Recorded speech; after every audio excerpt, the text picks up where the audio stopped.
cũng vương, chỉ mong rằng ta mãi bên cạnh dù đời còn bao gió sương.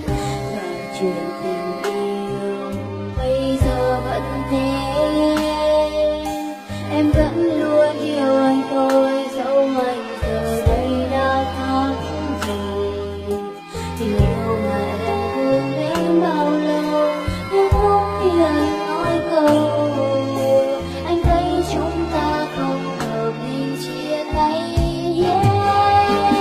Mình gặp nhau đúng hay sai mà đã chia hai, và nhau nhưng chẳng tồn tại. Hợp nhau là do mình thôi, luôn sống thứ ta vì nhau.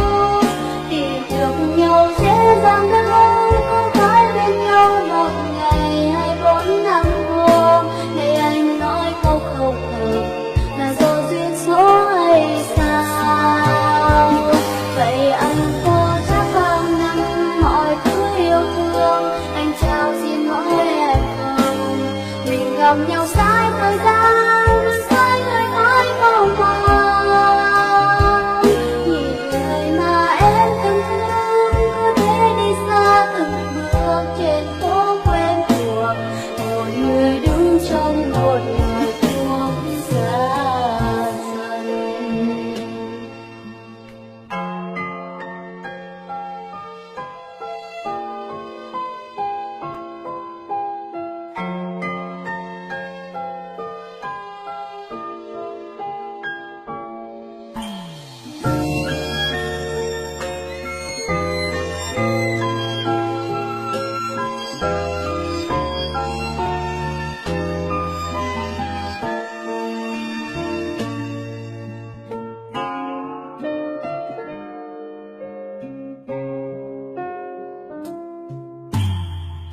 Và chuyện tình yêu bây giờ vẫn thế,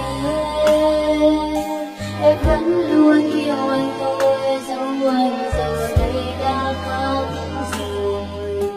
Tình yêu mà em thương đến bao lâu khi không khi anh nói câu anh thấy chúng ta không hợp nên chia tay.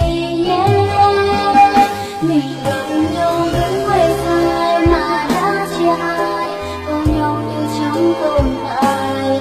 Hợp nhau là do mình thôi, là sống thế ta vì nhau. Tìm được nhau dễ dàng đâu, có phải bên nhau một ngày hay 4 năm hôm. Này anh nói câu không hợp là do duyên số hay sao? Vậy anh có chắc bao năm mọi thứ yêu thương anh trao xin mỗi em không?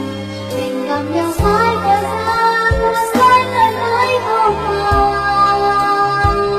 Nhìn người mà em từng thương cứ thế đi xa từng bước trên phố quen thuộc. Một người đứng trong một ngày thuốc xa dần.